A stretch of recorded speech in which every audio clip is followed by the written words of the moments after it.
नीमच जिले में वक्फ board committee को बने हुए करीब 1 वर्ष से अधिक का समय बीत चुका है, मगर वक्फ बोर्ड कमेटी के सदस्यों द्वारा नीमच जिले भर में वक्फ बोर्ड की करोड़ों की संपत्ति है। उन संपत्तियों पर कई लोगों ने नाजायज कब्जा कर रखा है। बावजूद इसके कमेटी के सदस्यों ने आज तक इन पर कोई कार्रवाई नहीं की है। न ही जो कि किराए पर चल रही संपत्ति का आय व्यय का कोई ब्यौरा वक्फ बोर्ड नीमच को अर्जित नहीं किया जा सका है। आज तक जिले में निगरानी कमेटी का गठन नहीं कर पाए हैं। हाल ही में प्रशासन और नगरपालिका ने वक्फ की संपत्ति को जबरन जमींदोज कर दिया है।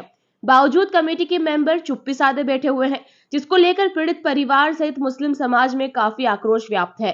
गौरतलब है कि 16 नवंबर की अल सुबह सूरज की पहली किरण के साथ ही नीमच सिटी रोड स्थित बगीचा नंबर 12 पर खेत और दरगाह के समीप बने करीब 10 लोगों के आशियानों को प्रशासनिक और नगरपालिका अधिकारियों ने मय अमदे के साथ धावा बोलकर बुलडोजर चलवाकर जमींदोज कर दिया था। उक्त मकानों में निवासरत परिवारों पर अचानक आए इस भूचाल ने तबाही मचा दी। आज पूरा परिवार सड़क पर रहने को मजबूर है।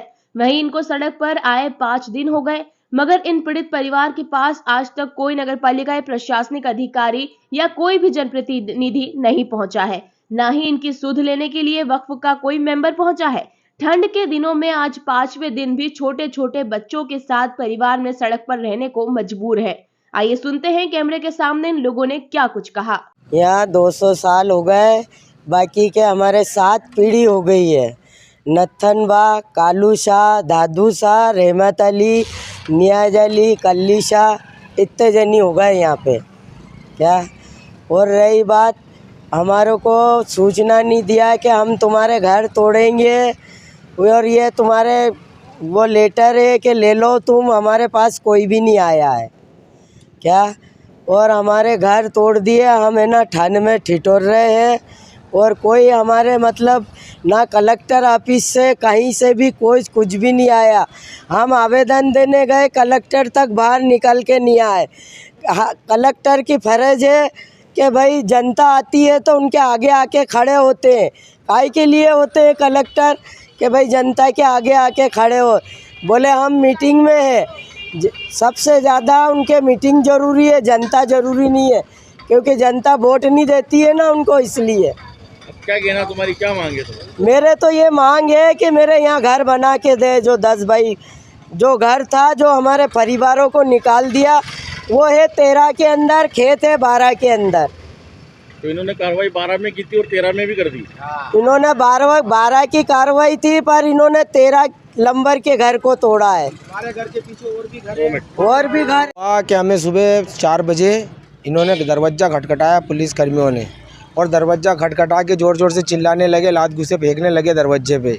हमने क्या, भैया रुको, कौन हो कौन हो। हमने देखा तो पुलिस के, भैया इधर आओ, बाहर दरवाज़ा खोलो। हम नाइटी के अंदर ही सो रहे थे और डंगा डोली कर कुरा के इन्होंने एक हाथ इधर डाला पुलिस वाले ने, एक हाथ पुलिस वाले ने इधर डाला। और हमें होने के बाद मुझे ये बताओ कि अब तुम्हारा घर ध्वस्त हो गया, तहस नहस हो गया, तुम सड़क पे हो, अभी तंबू बांध के रहे हो, प्रशासनिक अधिकारी अभी तक कोई आया? क्या जवाब है उनका? कोई नहीं आया हमारे घर, ना प्रतिशत अध्यक्ष वो कोई भी नहीं आए हमारे, ना हमारे दिलीप बाबू कोई भी नहीं आए हमारे से। जिला वक्फ बोर्ड की जमीन है, जिला अध्यक्ष आया वक्फ बोर्ड का, क्या कहना उसका, क्यों प्रशासनिक अधिकारी से नहीं मिला? नहीं आए, कोई भी नहीं आए, बड़े बड़े नेता लोग तक भी नहीं आए। वोट मांगने के लिए तो जल्दी जल्दी आते हैं हमारे से। हमारा यहाँ का सब कुछ बना हुआ है और हमारे 13 नंबर का के अंदर कानूनी कार्रवाई कर दी। हमारे घर के पीछे भी लाइन है 13, जिसमें दिलीप बाबू के भांजा भांजी भी रहते हैं सीधे। अगर वो पूरा हमारा अवैध है तो यूँ सीधे के सीधे निकालेंगे वो, तो क्या वो सारे ही अवैध है क्या? इस मोहल्ले के अंदर पूरे अवैध है। और ना हमें नोटिस दिया, प्रशासन ने हमें नोटिस भी नहीं दिया, ना ही हमें कुछ। 20 की ज़मीन देने की बात कहीं ना कहीं। हाँ, लेकिन वो ज़मीन किसी और की ज़मीन है, रजिस्ट्री किसी और की है। और हमारे को नगर निगम चूतिया बना रहे हैं सेमो साहब, और हमें कहीं फंसाने की प्लानिंग कर रहे हैं। हमें कोई ज़मीन अभी तक कोई दी नहीं गई है, और वो बस एक कागज़ों के अंदर ऊपर बातें कर दी उन्होंने अखबारों के अंदर देने के लिए। बाकी के ना ही हमारे सेमो साहब आए, ना SDM साहब आए, कोई भी हमारे कने अभी तक कोई भी नहीं आया। तो अपनी क्या मांगे? अपनी मांग है हमारा घर, और जो हमारे बहन बेटियों के जो इन्होंने लूटे जेवरात, अलमारी, पेटी, ये सामान वगैरह लूटा घसोटी करी रास्ते के अंदर, जो भी हमारा नुकसान हुआ वो नुकसान का हमें मुआवजा दिया जाए। और हमारा जो मकान है वो वक्फ बोर्ड का, वो बना के दिया जाए। और जितना भी हमारा खर्चा, जो 50 लाख का हमारा जो नुकसान हुआ, वो नुकसान भरपाई नगर निगम करे। बोर्ड कमेटी को ना तो कलेक्टर ऑफिस से बुलाया गया और ना जिला प्रशासन ने कोई मुस्लिम समाज की कमेटी को विश्वास में नहीं लिया। अगर आपको तोड़ना ही था तो विश्वास में लेते, और जिसमें वक्फ बोर्ड में दर्ज है एक मकान, दरगाह, सब कुछ था। इनको आपत्ति थी ऊपर वाले घर से, अगर बोलते तो ऊपर वाला घर उतरा देते, पर जिला प्रशासन ने जल्दबाजी में सुबह 5 बजे इन लोगों को, नई बहुओं को घरों से निकाल के जेल में बंद करके, और 9-10 झाड़ू वाले जो वो भी अभी वीराने में पड़े हुए, क्योंकि उनके भी कोई घर बार नहीं है। आज वो बोले हिंदू मुसलमानों से हमें कोई बैर नहीं है, उनके भी कोई वीरान नहीं। जिला प्रशासन को अगर कार्रवाई करना थी तो इनका पहले पुख्ता इंतजाम करते। वक्फ बोर्ड की जगह पर सरकार का वक्फ बोर्ड बना हुआ है, पर ये मुस्लिम समाज की जगह हो के मुस्लिम समाज के लोग नुमाइंदे रह चुके थे, तो अगर इनको तोड़ना ही था तो इनको विश्वास में लेके ऊपर का कमरा हटवा। सबसे पहला तो जो ये कार्रवाई की गई है, वक्फ की ज़मीन थी, वक्फ बोर्ड के राजपत्र के अंदर इस ज़मीन का पूरा दर्ज है। वक्फ बोर्ड के अंदर गजट होता है, गजट के नोटिफिकेशन के अंदर एक कमिश्नर होता है, वो कमिश्नर इसका सर्वे करता है। सर्वे करने के बाद में पूरा गजट का नोटिफिकेशन होता है, और जो वक्फ की ज़मीन होती है वो किसी की नहीं होती, वो वक्फ की ज़मीन जो होती है अल्लाह की होती है। इसके ऊपर तो वो नगर पालिका का अधिकार ही नहीं था, पहली बात तो नगर पालिका को। दूसरी बात है कि अगर था तो नगर पालिका को नोटिस देना था और वक्फ से इस संबंध में चर्चा करना थी। दूसरा मेरा ये था कि यहाँ पर मध्य प्रदेश वक्फ बोर्ड ने एक जिला वक्फ बोर्ड कमेटी बना रखी है, उसका काम केवल यहाँ पर वक्फ की संपत्ति की देख रेख करना और निगरानी करना है। लेकिन आश्चर्य यह है कि मेरे को आज तक के ना तो प्रशासन ने उसको विश्वास में लिया है, और ना जिला वक्फ कमेटी के लोग अभी तक के आए हैं, और ना उन्होंने अभी तक के मध्य प्रदेश वक्फ बोर्ड को बताया, जो कि बिल्कुल गलत है। वक्फ कमेटी सोई हुई है। मेरा तो ये है कि वक्फ के वही तोते बेटे में हैं जो कि यहाँ पर जो भाजपा के नुमाइंदे हैं, जो भाजपा के लोग जो कहते हैं वो उनकी तोते वो ही कहानी खाते हैं। यही वजह है कि आज हमारे यहाँ की वक्फ की संपत्तियों के ऊपर कब्जा करा जा रहा है। इसी तरह से अभी बीच के अंदर वहाँ पर बंगला नंबर 55 के अंदर वहाँ पर दरगाह थी, वहाँ पर भी नगर पालिका प्रशासन द्वारा वहाँ पर जो जायरीन करने आते थे, वहाँ पर सुरक्षा के लिए 4 दीवारी बनाई गई हुई थी, जो कि बदजीवानावर और आ जाते थे। और नगर पालिका द्वारा कुछ असामाजिक तत्व जो हिंदूवादी तत्व थे, उनकी शिकायत पर वो बाउंड्री वाल तोड़ दी गई। उस समय पे भी मेरे द्वारा आवाज़ उठाई गई थी, पर जिला वक्फ बोर्ड कमेटी वहाँ पर गई नहीं और देखा नहीं। जो वक्फ की ज़मीन है, जो दरगाह है, जो है अभी जो बाबरी मस्जिद के बाद में केंद्र सरकार द्वारा शासन बनाया गया है कि जो वक्फ की संपत्ति वो ऐसी की ऐसी रहेगी, लेकिन यह वक्फ की संपत्तियों को भाजपा द्वारा खुर्द-बुर्द किया जा रहा है और वक्फ की संपत्ति को कब्जा करने की प्रयास किया जा रहा है। क्या कारण है, क्या मानते हो, कोई राजनीतिक दबाव है? जो वक्फ के जिला अध्यक्ष है, ये कोई भी कमेटी का एक सदस्य ना प्रशासनिक अधिकारी से मिला, ना पीड़ित परिवार से मिला, और उनका ये कहना है कि हमें तो मालूम ही नहीं, मालूम ही आज पड़ा है प्रकाशन। ये तो आपको सब पूछना चाहिए उन लोगों से कि क्या वजह है। आप यहीं पे नीमच के अंदर है, पूरे प्रदेश के अंदर इस मामले को उठा है, और पूरे उसके अंदर सारा पूरा जिला प्रशासन, पुलिस प्रशासन इसमें शरीक रहा है, तो उनको सब पता है। लेकिन उनके आकाओं के अभी तक उनको निर्देश नहीं मिले हैं, इस वजह से वो आए नहीं। भाई, अगर हम शासन की तानाशाही है, को किसी भी कार्रवाई करने के लिए कम से कम पार्टी को सूचना देना चाहिए, नोटिस वगैरह देना चाहिए। ये कुल मिला के शासन की तानाशाही है। आज 5 दिन हो गए, 5 दिन के बाद जो है प्रशासनिक अधिकारी कोई इनके पास नहीं पहुंचा है, कोई जनप्रतिनिधि नहीं पहुंचा है। क्या कारण है, ऐसा क्या कारण है? क्या ये अल्पसंख्यक लोगों के साथ हो रहा है, ये कांग्रेसी इसलिए हो रहा है कि आज बीजेपी की सरकार है? मेन अल्पसंख्यक जो मुद्दा है वह अल्पसंख्यक लोगों को परेशान करने का, और कुछ भी नहीं। देखिए, ऐसा है कि जिन भी गरीब लोगों के आशियाने टूटे हैं, पहली चीज़ तो यह है कि इनको नगर पालिका को सूचना पत्र देने थे, उनको समय देना था, सुनवाई का पूरा अवसर देना था।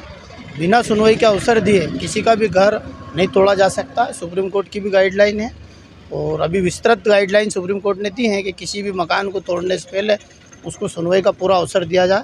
और जनप्रतिनिधियों को इस बारे में सोचना चाहिए कि जो गरीब व्यक्ति हैं जिनके मकानों को तोड़ा गया है, उनकी सुध लें और उनसे पूछें। मौखिक मात्र कह देने से किसी भी चीज़ का कोई हल नहीं होता है। अगर कोई भी चीज़ है तो वो लिखित में होना चाहिए। अगर हम वक्फ बोर्ड की बात करें तो वक्फ बोर्ड ने कमेटी बना रखी, जिला कमेटी। वक्फ बोर्ड कमेटी ये वक्फ बोर्ड के अधीन आती है। 350 वर्ग फीट इसमें है, 3500। उसके बावजूद भी 200 वर्ग फीट में जो है दरगाह और 150 वर्ग फीट में एक मकान बना हुआ था। उस मकान को तोड़ा गया, लेकिन जिला जो है वक्फ कमेटी का कोई सदस्य आज तक किसी प्रशासनिक अधिकारी से नहीं मिला, दरगाह के जो परिवार, जो पीड़ित परिवार से नहीं मिला। क्या कहेंगे इस बात को लेकर? देखिए, वक्फ बोर्ड की ज़मीन है और 89 का जो गजट नोटिफिकेशन है उसमें दर्ज है भूमि। एक मकान दर्ज है 15 बाय 10 का, और एक दरगाह है जो 200 फीट दर्ज है। अगर कोई भी वक्फ की संपत्ति होती है तो और वक्फ बोर्ड की संपत्ति अगर दर्ज है और उसका स्वामित्व अधिपत्य की भूमि है, तो अगर किसी भी प्रकार का कुछ भी होता है तो ये वक्फ बोर्ड को देखना चाहिए। और आगे इसमें संबंध में शिकायतें भी होती रहती हैं समय समय पे, तो वक्फ बोर्ड की जो भी अधिकारी हैं उनको इसमें रुचि लेना चाहिए। आज पीड़ित परिवार यहाँ पड़ा हुआ है, लेकिन कोई भी जनप्रतिनिधि की बात करें तो बड़े से बड़ा है, छोटे से छोटा कोई प्रशासनिक अधिकारी जनप्रतिनिधि नहीं है। क्या कारण है? क्या मानते हैं हम इसको? देखिए, ऐसा है कि किसी भी गरीब परिवार को यदि अगर उसका घर उजड़ा है या परेशान हुआ है तो जनप्रतिनिधियों को और प्रशासनिक अधिकारियों को इनकी सुध लेना चाहिए और देखना चाहिए कि किस तरीके से परेशान हो रहा है। बिल्कुल, आप मुश्ताक भाई सही कह रहे हैं। ये राजनीतिक दबाव है, नहीं तो आज मुस्लिम समाज का प्रतिनिधि बैठा है वक्फ बोर्ड का, उसको आकर यहाँ इनकी समस्या देखना थी और इनको कुछ भी आश्वासन देना था कि हम तुम्हें कहीं से भी वक्फ बोर्ड की ज़मीन पर आपको मकान बनवा के देंगे या कुछ ऐसी जगह देंगे जहाँ आपका गुजारा बसर हो जाए। आश्वासन देने की बात नहीं है। वक्फ बोर्ड में ज़मीन 350 वर्ग फीट दर्ज है और 200 वर्ग फीट में दरगाह है और 150 वर्ग फीट मकान है। किसी भी मंदिर मस्जिद में जाओगे तो पुजारी का मकान तो बना ही होता है। कार्रवाई के नाम पर बगीचा नंबर 12 की बात करके 13 में मकान तोड़ा गया। नगर पालिका प्रशासन अधिकारी कितनी गलत है इसमें? ये सब गलत है, सब भ्रष्टाचारी हैं और ये राजनीतिक दबाव में आकर तोड़ा गया मकान, जबकि ये मकान को तो तोड़ने का अधिकार ही नहीं उनका, ना कोई नोटिस दिया है ना कोई इनको जानकारी दी। ठीक, ऐसी कई नगर पालिका की भूमि है जहाँ पे अतिक्रमण कर रखा, वहाँ नगर पालिका अधिकारी क्यों नहीं जाते हैं? तो क्या राजनीतिक दबाव में आते हैं? कई मकान जो 1.5 साल से अधिकारियों ने मकान तोड़ने का आदेश दे रखे हैं, जिसकी लिखित मेरे पास है आदेश। पोस्टिंग है, मुख्यमंत्री जी की भी आदेश है कि इसका मकान तोड़ा जाए, वो भी नहीं तोड़े जा रहे। एक मुस्लिम परिवार था, उसका मकान तोड़ दिया गया है। मुस्लिम परिवार के साथ झाड़ू वालों का भी मकान टूटा है, कई लोगों का मकान टूटा है। उनको ज़मीन देने की बात कही जा रही है, इनको ज़मीन देने की बात कही, लेकिन मौखिक कही जा रही है, लिखित में कुछ भी नहीं। देखो, जो झाड़ू वाले परिवार अपना जैसे झाड़ू बेचकर गुजारा करते हैं, रोज़ के 200-800 रुपये कमाते हैं, उनका मकान आशियाना तोड़ा है। अल्लाह ने अगर कभी ऐसे ही आशियाना इन नेताओं का टूटे तब मज़ा आएगा ना सब, और इन गरीबों को भी दुआ लगेगी हाँ इनका मकान टूटा है। ये तो एक छोटी छोटी राजनीति है। जिस तरह से तिरपाल बांध के सड़क पे पड़े हैं, नई दुल्हन है, नए परिवार है, पीड़ित हो रहे हैं, कोई सूचना जनप्रतिनिधि आ रहा है? क्या कारण है? सब प्रेशर है, राजनीतिक प्रेशर है। नहीं तो कम से कम कलेक्टर साहब को इनको आगे आश्वासन देना था, कोई इनको जो इनका नुकसान हुआ उसका मुआवजा देना था, वो मुआवजा भी नहीं दिया गया इनको और ये आज इस दरगाह में रहने को मजबूर हैं।